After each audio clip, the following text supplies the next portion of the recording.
बिस्मिल्लाहिर्रहमानिर्रहीम। मैं प्रोफेसर मुलाजिम हसन बुखारी हूँ और आज मैं आपको लंग कैंसर के बारे में बताता हूँ।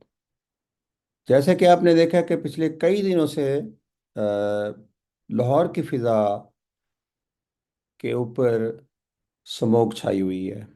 इसको एयर पोल्यूशन कहते हैं। ये जो air pollution is the one of the cause of the lung diseases. आज मेरे एक दोस्त जो कोरोना से फौत हो गए, बहुत अच्छे दोस्त मेरे, आसिफ,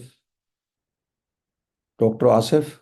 आज उनकी सालगिरह थी तो मैंने सोचा वो भी फेफड़े की बीमारी के ऊपर इस दुनिया से रुखसत हुए। ज़्यादातर कोविड ने फेफड़े को मुतासर किया, तो उसकी याद में मैंने सोचा कि आप एक वीडियो, एक वीलॉग बनाओ ताकि आप भी अपनी सेहत के बारे में, ख़ास तौर पे अपने फेफड़ों को महफूज कर सकें।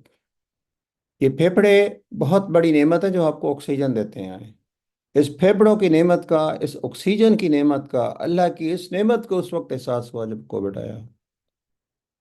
और ये नंबर वन सिम्टम होता है जब लंग कैंसर होता है कि आपका सांस, शॉर्टनेस ऑफ ब्रेथ होती है।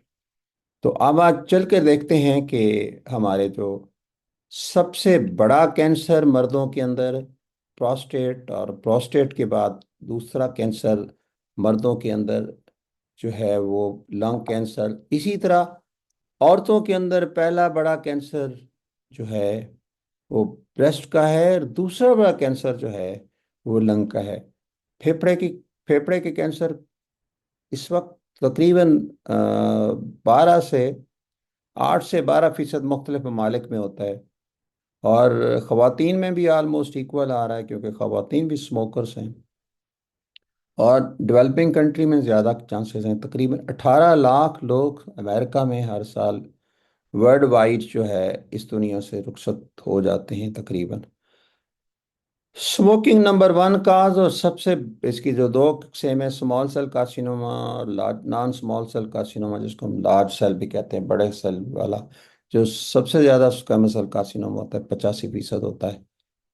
और इसके सिम्टम आगे चलकर बताते हैं कि सबसे पहले जो कैंसर है उसके अंदर इंसान को खांसी आती है। खांसी अगर 3 महीने रहे तो आपको खतरे की अलामत है। खांसी के साथ साथ आपके फेफड़ों से खून आए, आपके फेफड़ों से स्टेथोस्कोप के जरिए अगर डॉक्टर चेक करे तो आवाज़ आए, इस तरह की जैसे दमे में आती है, इस तरह सांस फूलना शुरू हो जाए, शार्टनेस ऑफ ब्रेस्ट हो जाए, वजन कम आए, भूख लगना कम आए, बल्कि बलगम के अंदर खून आए, खांसी पुरानी हो जाए, आवाज़ के अंदर भारीपन आ जाए, थकावट हो, छाती का दर्द हो, तो आप क्या करें? एक्सरे कराएं, डॉक्टर के पास जाएं। इसकी 4 स्टेजेस हैं। खतरनाक स्टेज चौथी स्टेज है जब ये फैल जाता है। ये हम साइज की सर्जिकल स्टेजेस हैं, पैथोलॉजिक स्टेजेस तो मैं चूंकि बेसिकली पैथोलॉजिस्ट हूँ, और मैंने तकरीबन पाकिस्तान के बड़े बड़े इंस्टीट्यूट्स के अंदर एज ए पैथोलॉजिस्ट काम किया, जिसमें कई है, फातिमा जना मेडिकल कॉलेज है, इसके इसके अलावा पंजाब मेडिकल कॉलेज है, यूनिवर्सिटी ऑफ लाहौर है। इसके बाद में एज ए प्रिंसिपल और पैथोलॉजिस्ट के तौर पे मुजफ्फराबाद में भी आज़ाद जम्मू कश्मीर मेडिकल कॉलेज मुजफ्फराबाद में ही रहा। मैंने अमेरिका में भी साइटोपैथोलॉजी की, हार्वर्ड स्कूल ऑफ मेडिसिन के डिपार्टमेंट ऑफ पैथोलॉजी में साइटोलॉजी की भी मैं ट्रेनिंग की। इसके बाद मैंने जापान से भी ट्रेनिंग की। इसके अलावा मैंने दुनिया के मुख्तलिफ अच्छे, सिंगापुर से भी मैंने ट्रेनिंग ली। इसके अलावा इलेक्ट्रॉन माइक्रोस्कोप की ट्रेनिंग मैंने सिडनी से ली। तो ये मैं साइटोलॉजी का बेसिकली हम के ज़रिए से इसकी तशखीस करते हैं हर कैंसर की। तो साइटोलॉजी होता है जब ये कैंसर जो है सेल टूट के बलगम में आना शुरू हो जाते हैं। पखाने की साइटोलॉजी हमने पिछली दफ़ा बताई थी कि क्लोनिक कैंसर के सेल टूट के पखाने के ज़रिए से आ जाए। इसी तरह पेशाब की भी, अगर गुर्दे का कैंसर है, मसाने का कैंसर है, तो उसकी सेल के माइक्रोस्कोप के अंदर देखते हैं कि जनाब ये इसकी क्या क्या तशखीस है और क्या उसको किया किस तरह करना करना होता है। तो ये स्टेजेस है इसको। ये मैंने 3 कॉलम बनाए हैं। एक काला खतरनाक कॉलम कि सिगरेट के अंदर 70 किस्म के जहर हैं और जो कैंसर करते हैं। मेरे एक अजीज थे, भाई थे, इस दुनिया से रुखसत हो गए, और चेन स्मोकर थे, एक के बाद दूसरा, दूसरे के बाद। बहुत खूबसूरत सेहत थी, जवानी बहुत खूबसूरत थी। मेरे बेगम के भाई थे, बड़े भाई थे। तो अचानक फिर एक दिन हमें मालूम हुआ कि वो अल्लाह को प्यारे हो गए। तो अक्सर कहते यार, जो कैंसर, जो सिगरेट नहीं पीते वो नहीं मरते। देखिए, मरना तो हर एक ने है, लेकिन आप अपनी सेहतमंद जिंदगी गुजारें। जिंदगी एक नेमत है। इसके बाद आप देखें कि रेड कॉलम जो खतरे की कॉलम है सिगरेट के अलावा, आप खुराक को देखें कि क्या खुराक खा रहे हैं। कहीं जहर तो नहीं खा रहे? कोई ऐसी खुराक तो नहीं है जो आपके मैदा, जिगर, फेफड़े सबका सत्यानाश कर रही है। और ग्रीन है, आप ठंडी चीज आप देखें, आपको सिग्नल दे रहा है कि आप देखें, अपने आप को बचा सकते हैं। गाजर, मूली, टमाटर, चुकंदर, ये चीजें, छल्ली, इसके अंदर कैरोटीन होती है। ये आपके सुर्ख दाने या येलो दाने, ये विटामिन नहीं होते, ये कैंसर को बचाता है खास तौर पे।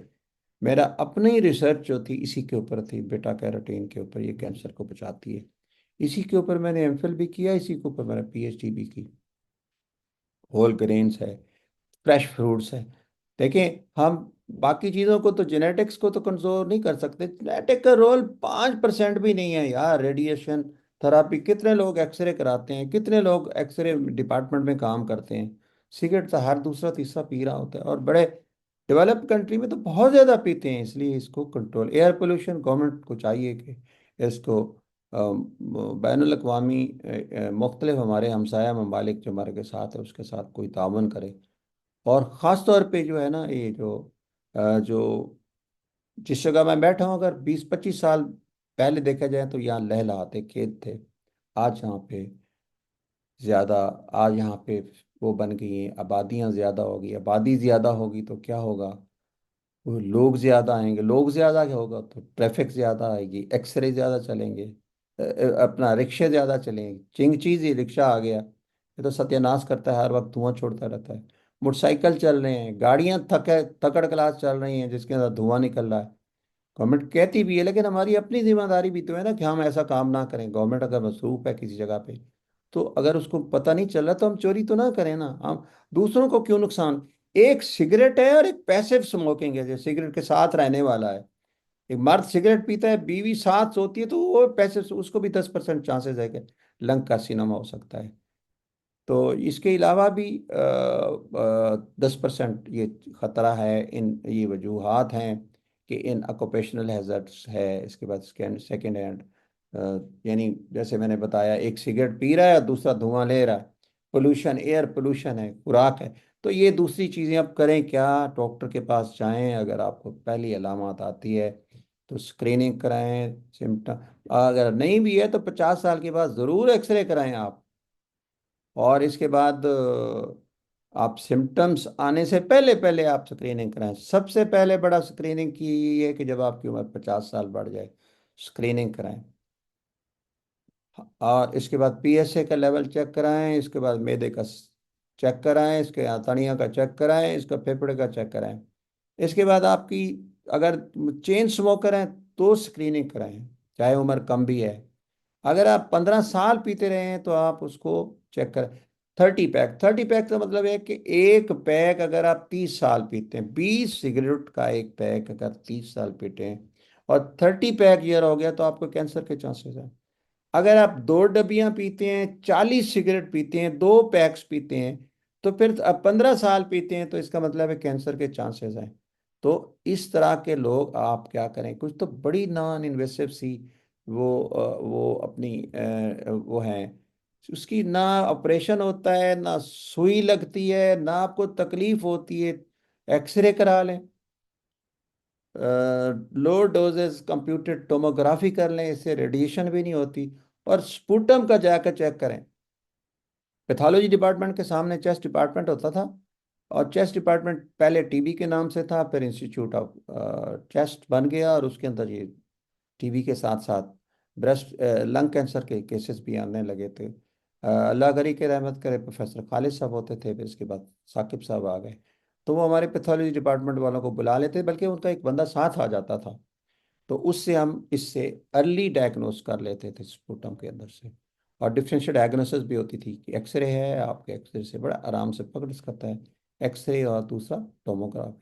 तो सस्ता है, और इतना ज़्यादा टोमोग्राफी, ये एक्सरे की महंगा, मैक्सिमम में 1,000 रुपये में हो जाता है इस तरह। आपको कुछ फ्री स्क्रीनिंग सेंटर भी हैं जिससे आपको ये सिटी स्कैन मुफ्त में होता है, फिर कुछ फ्री हो जाता है। इसके लिए अब ये ब्लड टेस्ट हैं कुछ, जो कैंसर सीक टेस्ट है, जिससे आपको खून के जरिए से मालूम हो सकता है कि वो कौन सा कार्सिनोजन है, कौन सा आपका जीन तब्दील हो रहा है इससे। ये नॉन इन्वेसिव, फिर ये खत जो, यानी इसके अंदर कुछ ना कुछ डालना पड़ता है, इंसान के अंदर सुई चुभोनी पड़ती है या कोई आला डालना पड़ता है। ये इन्वेसिव अप्रोच कहते हैं। इसमें ब्रोंकोस्कोपी है, एक्सरे वाले करते हैं, थ्रैकोसेंटिसिस ये भी चेस्ट डिपार्टमेंट वाले करते हैं, लेकिन मेडिकल डिपार्टमेंट में भी अक्सर होता है, हमें इसकी साइटोलॉजी के लिए हमें भेजते हैं। एफएनएसी अक्सर सीटी गाइडेड मैंने किया है, जैसे मैंने बताया बड़े अच्छे रिजल्ट्स आते थे। इसके बाद लंग बायोप्सी भी है, सीटी गाइडेड बायोप्सी है, ओपन बायोप्सी भी होती है।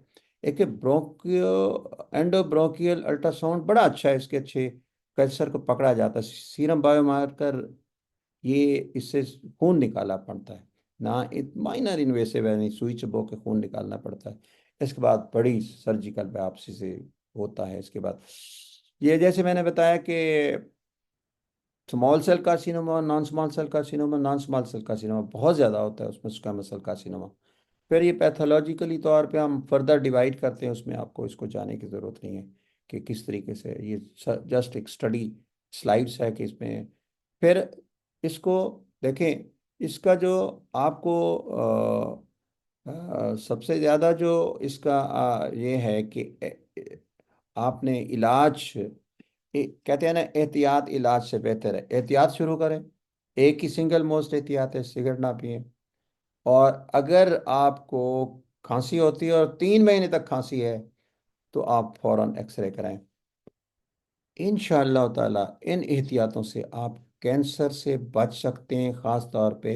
और ये अगर कैंसर किसी को है भी सही, तो उसको पकड़ लेता है। अक्सर ये साइलेंट किलर होता है, लेकिन ये क्योंकि सांस अगर इंसान का चढ़ना शुरू हो जाए, या इंसान की खांसी आना शुरू हो जाए और उसके अंदर खून आया, तो फौरन आप उसको डॉक्टर के पास जाएं और अल्लाह से पनाह मांगते रहें, या अल्लाह मुझे अपनी पनाह में रख। और जो अल्लाह की पनाह में जाता है, तो अल्लाह ताला उसको अकेला नहीं छोड़ता। अल्लाह ताला आप सबका हामी और नासिर, आपको अल्लाह ताला सेहतमंद रखे। वस्सलामु अलैकुम वरहमतुल्लाहि वबरकातुहू।